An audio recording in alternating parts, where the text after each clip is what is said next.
ఓం శ్రీ గురుభ్యో నమ. ఓం శ్రీ మాత్రే నమ. దేవగురువైన బృహస్పతి మార్చి 11వ తారీఖున వక్రత్యాగం జరుగుతుంది. వక్రత్యాగం అంటే ఏంటంటే సాధారణ స్థితిలోకి రావటం అని అర్థం. ఉదయం 6:26 పునరుసు నక్షత్రంలో మిథున రాశిలో సాధారణ స్థితిలోకి వెళ్ళిపోతాడు. ఇక్కడ డైరెక్ట్ రిట్రోగ్రేడ్ అంటాం మనం. డైరెక్ట్ అంటే ఏంటంటే డైరెక్ట్ మార్గంలోకి వస్తున్నాడు, అంటే రిట్రోగ్రేడ్ వెళ్ళి డైరెక్ట్ మార్గంలోకి వస్తున్నాడు. అంటే వక్రత్యాగం అనేది పోయి రుజుమార్గంలోకి దేవగురువైన బృహస్పతి రుజుమార్గంలోకి వస్తున్నాడు. ఇక్కడ గురువు సంతానకారకుడు, అలానే విద్యాకారకుడు, భాగ్యకారకుడు, లాభకారకుడు, యశస్సుని, కీర్తిని, విద్యని, ఫైనాన్షియల్ పరంగా గ్రోత్ చేసే కారకత్వాన్ని వహించే గ్రహం ఏమిటి అంటే గురువు అని అర్థం. ఈ దేవగురువైన బృహస్పతి మొన్నటి వరకు కూడా వక్రస్థితిలో ఉన్నాడు. ఈ వక్రస్థితిలో మార్చి 11వ తారీఖున వక్రస్థితి నుంచి వెళ్ళి సాధారణ స్థితిలోకి వస్తున్నాడు. సాధారణ స్థితిలోకి వచ్చినప్పుడు మరి ద్వాదశ రాశుల వాళ్ళకి ఎలాంటి ఫలితాలు జరగబోతున్నాయి అంటే, ముఖ్యంగా ప్రధానంగా అన్ని గ్రహాల్లో ముఖ్యమైన గ్రహం ఏమిటి అంటే గురువు. అందువల్లే పాత రోజుల్లో మనకి గురుబలం ఉందా అని చూసేవాళ్ళు. అంటే వివాహానికి కానీ, అలానే సంతానానికి కానీ, ద్వితీయ భావకారకుడైన అంటే ద్వితీయ భావకారకుడు, పంచమ భావకారకుడు, అలానే భాగ్యభావకారకుడు, లాభభావకారకుడైన గురువు ఏ విధంగా ఉండబోతున్నాడు అంటే, ఆర్థిక స్థితిగతులు మెరుగుపరచబోతున్నారా, సంతానం కలగబోతుందా, వివాహం కలుగుతుందా, కుటుంబ పరంగా చిక్కులు అనేవి ఎలా ఉండబోతున్నాయి, చిక్కులు ఉంటాయా, విడిపోతాయా, ఇవన్నీ కూడా దేవగురు అయిన బృహస్పతి ద్వారానే మనకు తెలుస్తుంది. ఇవన్నీ కూడా గోచారరీత్యా ఫలితాలని చెప్పబోతున్నాం. అంటే ఇవన్నీ కూడా గోచారరీత్యా మనం తెలుసుకుంటే మనకి ఎలాంటి మనం పరిహారాలు చేసుకోవాలి, ఏ విధంగా వెళ్ళాలనేది మన నిర్ణయం ఖచ్చితంగా తీసుకోవచ్చు. ముఖ్యంగా ద్వాదశ రాశుల వాళ్ళందరికీ కూడా గురువు ఎలాంటి ఫలితాన్ని ఇవ్వబోతున్నాడో మనం ఒకసారి తెలుసుకుందాం. మీనరాశి వారికి దేవగురువైన బృహస్పతి రాస్యాధిపతి, దశమాధిపతి చతుర్థ స్థానంలో ఉంటాడు. ఎప్పటివరకు? మార్చి 11వ తారీఖు నుంచి జూన్ 1వ తారీఖు వరకు కూడా చతుర్థ స్థానంలో ఉండటం వల్ల ఎలాంటి ఫలితాలు వస్తాయి? తల్లి యొక్క ఆరోగ్య విషయంలో కొన్ని ఇబ్బందులు కలగటం ఒకటి, వాహనాలు కొనుగోలు చేయాలంటారు, కొనుగోలు చేయలేకపోవటం, ప్రాథమిక విద్య చదువుతున్న వాళ్ళందరికీ కూడా కొన్ని చదువులో కొంత కాన్సన్ట్రేషన్ చేయలేకపోవడం, కొన్ని వ్యాపకాల వల్ల చదువుని ముందుకు తీసుకుని వెళ్ళలేకపోవటం, ఆర్థిక పరంగా సమస్యలు రావటం, ఆర్థిక పరంగా లావాదేవీల విషయంలో కూడా ఇచ్చిపుచ్చుకోవటం విషయంలో కూడా కొంత ప్రమాదం జరిగే అవకాశం ఎక్కువ ఉంటుంది. బంధుమిత్రులతో విరోధ భావాలు, మనం ఎవరికైతే డబ్బిస్తామో మళ్ళీ తిరిగి ఇచ్చే అవకాశం అనేది ఉండదు. వీళ్ళకి మొండి బాకీలు వీళ్ళు ఎక్స్పెక్ట్ చేస్తారు, ఈ సమయంలో ఈ వ్యక్తి ఇస్తానన్నాడు, నాకు ఇది యూజ్ అవుతుంది అని ఆలోచన చేసిన వ్యక్తులందరికీ కూడా వాళ్ళు ఇచ్చే అవకాశం అనేది లేదు. దాంతోపాటు విదేశాలకు వెళ్ళటం కూడా కొంత పోస్ట్ పోన్ జరగటం, శుభకార్యక్రమాల్లో కూడా పోస్ట్ పోన్ జరిగే అవకాశాలు ఎక్కువగా ఉంటాయి. అంటే గృహోపకరణ వస్తువులు కొనుగోలు చేస్తారు, బంగారు ఆభరణాలు కొనుగోలు చేస్తారు, ఇళ్ళు కొనుగోలు చేసే అవకాశాలు బాగా ఎక్కువగా ఉంటాయి. అంటే డబ్బును బాగా ఖర్చు పెడతారు. అంటే డబ్బు వచ్చే అవకాశం అనేది ఖచ్చితంగా ఉంటుంది, కానీ అనవసరమైన 35% వృధా ఖర్చులు జరుగుతాయి. వృధా భ్రమణం, వృధా ప్రయాణాలు వెళ్ళటం, అనవసరమైన వాటికి డబ్బులు ఖర్చు పెట్టుకోకుండా చూసుకోండి. ఆరోగ్యపరంగా కూడా ఇబ్బందులు కలగకుండా హాస్పిటలైజేషన్ విషయంలో కూడా కొద్దిగా శ్రద్ధ పెట్టడం అనేది చాలా ఇంపార్టెంట్. అంటే ఇవన్నీ కూడా మీరు తెలుసుకోవాలి. అంటే ఎక్కడైతే నెగిటివ్ ఉందో దాన్ని పాజిటివ్ చేసుకోవడం ఎలా అనే విషయాల మీద శ్రద్ధ పెట్టాలి. ఖచ్చితంగా కొన్ని పరిహారాలు పాటించాలి. దేవానాంచ ఋషీనాంచ గురుకాంచన సన్నిభం బుద్ధిమతం త్రిలోకేశం తమ నమామి బృహస్పతి అనే మంత్రాన్ని గురువారం రోజున ఈ మంత్రం చదవాలి, ఇంకో గురువారం రోజున శనగలు దానం చేయాలి, ఇంకో గురువారం రోజున రాత్రిపూట శనగలు నానబెట్టి ఆవుకి ఇవ్వటం, ఇంకొక గురువారం రోజున ప్రత్యేకంగా శనగలతో చేసిన వంటకాన్ని ప్రధాన అర్చకులకు ఇచ్చి అందరికీ కూడా వితరణ చేయమని, అంటే శనగ గుగ్గిళ్ళు అంటారు. ఏదోటి మీకు తెలిసింది వాళ్ళకి భక్తులందరూ కూడా వితరణ చేయటం వల్ల మంచి జరుగుతుంది. ఇంకో గురువారం వచ్చేటప్పటికల్లా మనకి నవగ్రహాల్లో గురువు ఉంటాడు. ఆ గురువుకి పంచామృతంతో, పండ్ల రసంతో, చెరుకు రసంతో బ్రాహ్మణుల చేత అభిషేకం చేయించడం, శనగలు దానం చేయటం, అలానే పసుపు కలరు సంబంధించిన వస్త్రాన్ని దానం చేయటం వల్ల మంచి జరిగే అవకాశాలు ఎక్కువ ఉంటాయి. గురువును పూజించాలి. విద్యార్థులు ఖచ్చితంగా దక్షిణామూర్తి స్తోత్ర పారాయణం చేయాలి. మిగతా వాళ్ళందరూ కూడా పుస్తక దానం చేయటం వల్ల కూడా మంచి జరుగుతుంది. స్త్రీలకు వచ్చేటప్పటికల్లా ఆరోగ్యపరంగా ఇబ్బందులు కలగకుండా చూసుకోండి. గురువుని ఏదైతే గురువు యొక్క ప్రభావం అనేది మీ మీద ఉంటుంది కాబట్టి గురువారం రోజున ఆరోగ్యపరంగా కొంత జాగ్రత్తగా ఉండండి.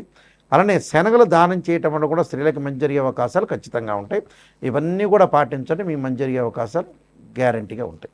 ఈ గురువు వల్ల ఈ గోచారీత్యా మనకి గురుగ్రహం అనేది సంవత్సర కాలం పాటు ఉంటుంది. ఒక రాశి నుంచి మరో రాశికి మారుతుంది. గురువు అనుకూలంగా ఉండటమే ప్రధానమైన విషయం. ఏమిటంటే అన్ని గ్రహాల్లో ప్రాధాన్యత సంతరించుకున్న గ్రహం ఏంటంటే గురువు. గురువు కుటుంబకారకుడు, సంతానకారకుడు, భాగ్యకారకుడు, లాభకారకుడైన గురువు అనుకూలంగా ఉంటే కీర్తి ప్రతిష్టలు, ధనవృద్ధి కలగటం, అలానే ధనవృద్ధితో పాటు లాభాలు, ఫైనాన్షియల్ పరంగా ఇన్కమ్ కలగటం, సంతానం కలగటం. సంతానం సంపదప్రదం అన్నారు. సంతానం కలిగేది గురువు ద్వారానే. కుటుంబ పరంగా ఇబ్బందులు లేకుండా ఉండటం, కుటుంబ పరంగా అన్నీ కూడా అనుకూలంగా ఉండాలంటే గురువు అనుకూలంగా ఉండాలని అర్థం.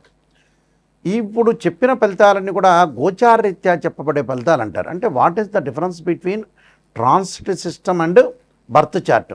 ట్రాన్సిట్ సిస్టమ్ అంటే ఏంటంటే గ్రహాల యొక్క మూమెంట్స్. అంటే ప్రతి నెలలో కూడా మనం రాశి ఫలితాలు చెప్పుకున్నట్టనే గ్రహాలన్నీ కూడా మారుతూ ఉంటాయి. ఈ గ్రహాలన్నీ మారుతున్నప్పుడు ఈ నెలలో ఏ విధంగా జరగబోతుంది అనేది గోచారం. అంటే ఎగ్జాంపుల్ ఏంటంటే ఒక చెట్టు ఉంటుంది, ఆ చెట్టు కింద వేళ్ళు ఉంటాయి. ఆ వేళ్ళని ఏమంటారంటే బర్త్ చార్ట్ అంటారు. ఆ వేళ్ల పైన కాండం వచ్చి కొన్ని కొమ్మలు వచ్చి కొమ్మలకి ఆకులు రావడానికి గోచారం అంటారు. ఎందుకంటే ఆ ఆకులు ఎప్పుడైనా సరే ఒక చెట్టుకి మనకు రైన్ సీజన్లో ఆకులు వస్తాయి, అలానే మనకు వచ్చేటప్పటికల్లా వింటర్ సీజన్లో అలానే ఉంటాయి, సమ్మర్ సీజన్లో కింద రాలిపోతుంటాయి. అంటే మళ్ళీ కొత్త ఆకులు పుట్టుకునే వచ్చే అవకాశం ఉంటుంది. అదే గోచారం అంటారు. బర్త్ చార్ట్ ఏంటంటే పర్మనెంట్. అదే this is the natural chart అంటారు. అంటే ఒక జన్మలగ్నం నుంచి తనుభావము, ధనభావము, తృతీయ భావము, అలానే చతుర్థ భావం, పంచమ భావాలు, అంటే ద్వాదశ భావాలని మనం అనాలిసిస్ చేస్తాం. ఉదాహరణకి తనుభావానికి రవేధిపతి, ద్వితీయ భావానికి గురువు, అలానే తృతీయ భావానికి కుజుడు, చతుర్థ భావానికి చంద్రుడు, పంచమ భావానికి గురువు, అలానే షష్టమ భావానికి కుజుడు, సప్తమ భావానికి వచ్చేటప్పటికల్లా శుక్రుడు, అష్టమ భావానికి శని. ఇలా మనం లెక్క వేసుకుంటాం. లెక్క వేసుకున్నప్పుడు గురువు ద్వితీయ భావానికి కారకుడవుతాడు, అలానే పంచమ భావ కారకుడు అవుతాడు, లాభభావ కారకుడు కూడా, భాగ్యానికి సంబంధించిన భావకారకుడు కూడా గురువే. అంటే అన్ని గ్రహాల్లో అతి ప్రాధాన్యం కలిగిన గ్రహం ఏమిటి అని అంటే గురువే. ఈ గురువు ఎలా ఉన్నాడు జాతకరీత్యా మనం తప్పకుండా చూసుకోవాలి. గురువు యొక్క రిజల్ట్స్ ఎలా ఉండబోతుందో చూసుకోవాలి. ప్రధానంగా గురువు కొన్ని నక్షత్రాల్లో ఉండకూడదు. అవేమిటి? అశ్విని, మఖ, మూల, ఆరుద్ర, స్వాతి, శతభిషము, దానితో పాటు పుష్యమి, అనురాధ, ఉత్తరాభాద్ర నక్షత్రంలో ఉండకూడదు. జన్మలగ్నం నుంచి 6, 8, 12 స్థానాల్లో కుజుడు ఉండకూడదు. జన్మలగ్నం నుంచి, ఇది కుజుడు అని చెప్పాను, ఇది కట్ చేసుకోండి జాగ్రత్తగా. జన్మలగ్నం నుంచి 6, 8, 12 స్థానాల్లో గురువు ఉండకూడదు. గురువు రాహుతో కానీ, కేతువుతో కానీ, శనితో కానీ కలిసి ఉండకూడదు. ఈయన నేను చెప్పే నక్షత్రాల్లో కూడా ఉండకపోవటం అనేది చాలా మంచిది. అయితే ఇవన్నీ కూడా ఏమిటంటే బర్త్ చార్ట్ని అనుసరించేవి. గోచారరీత్యా 2, 5, 7, 9, 11 స్థానాల్లో గురువు ఉంటే మంచివాడు గోచారపరంగా. బర్త్ చార్ట్కి సంబంధించిన కండిషన్స్ వేరు, అలానే గోచారానికి సంబంధించిన కండిషన్స్ వేరు.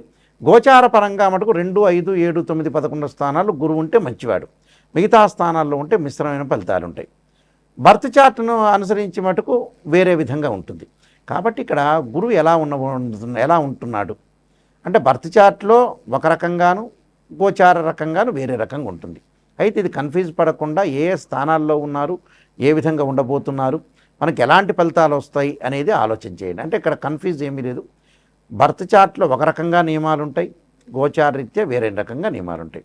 ఇప్పుడు మనం గోచారం ప్రకారంగా చెప్పుకుంటున్నాం కాబట్టి 2, 5, 7, 9, 11 స్థానాల్లో ఉంటే గురువు మంచివాడు, మిగతా స్థానాల్లో ఉంటే మంచివాడు కాదు అని అర్థం. ఇలాంటివన్నీ కూడా ఎప్పుడు కూడా జాతకాన్ని చెప్పించుకునేటప్పుడు నెగిటివ్ అనేది చెప్పించుకోవాలి. నెగిటివ్ పాజిటివ్ రెండుగా చూసుకోవాలి. నెగిటివ్ ఏదన్నా ఉంటే దాన్ని పాజిటివ్గా చేసుకోవాలి. అంతా పాజిటివ్ అనేది ఆలోచన చేయొద్దండి. ఇప్పుడు ఎందుకంటే ఒక ఆస్ట్రాలజర్ని అప్రోచ్ అయ్యేటప్పుడు నెగిటివ్ పాజిటివ్ రెండు ఉంటాయి. గురువుగారు పాజిటివ్ని చెప్పాలని ఆలోచన చేయొద్దండి. నెగిటివ్లో ఉంచే మనం పాజిటివ్ జరిగే అవకాశాలు ఖచ్చితంగా ఉంటాయి. కాబట్టి భయభ్రాంతులు చెందాల్సిన పని ఏం లేదు. నేను నెంబర్ ఆఫ్ ఆస్ట్రాలజీ బుక్స్ రాశాను. కాలసర్పయోగము, కాలసర్పయోగ చంద్రిక, రాహుకేతులు, ఛాయాగ్రహాలు, పుత్రగణపతి వ్రతము, స్వప్నశాస్త్ర ఫలదీపిక, అలానే బృహత్ పరిహార సింధు, దాంతోపాటు సర్వదేవతా గోత్రలు ప్రవర్లు పార్ట్ 1 పార్ట్ 2 ఒకటి, అలానే మీకు నవగ్రహాలకి పారాయణం చేసుకునే స్తోత్రాలు, దశమహావిద్యలకు సంబంధించిన అమ్మవారి యొక్క పారాయణం చేసుకోవటం, అలానే బృహత్ పరిహార సింధు, ప్రొడక్షన్ ఆఫ్ ఆస్ట్రాలజీ అనే నెంబర్ ఆఫ్ ఆస్ట్రాలజీ బుక్స్ రాశాను. మీరు www.nayakanti.com చూడండి, www.nayakanti.in చూడండి. ఈ బుక్స్ అన్నీ కూడా రాజమండ్రి వారి యొక్క మోహన్ పబ్లికేషన్ వారికి దగ్గర దొరుకుతాయి, రాజమండ్రి వాళ్ళ దగ్గర. అలానే నా దగ్గర కూడా ఈ బుక్స్ అనేవి దొరుకుతాయి. తప్పకుండా నిజాన్ని తెలుసుకోవడానికి మాత్రమే నాకు ఫోన్ చేయండి. ఎప్పుడూ కూడా మన లైఫ్ని ఎప్పుడు కూడా మనం మోసం చేసుకోకూడదు. మనం మోసం చేసుకున్న వ్యక్తులం అవుతాం. కాబట్టి తప్పకుండా మీరు చాలా జాగ్రత్తగా ఆలోచన చేసి గురువు ఎలా ఉన్నాడు, గురువు బలం ఎలా ఉండబోతుంది, ఏ విధంగా ఉండబోతుంది అనేది మీరు ఖచ్చితంగా తెలుసుకోండి. మీ అందరికీ కూడా శ్రీ పరమేశ్వరుడి యొక్క కరుణాకటాక్షం అనేది ఉండాలని ఆశిస్తూ సర్వే జనా సుఖినో భవంతు.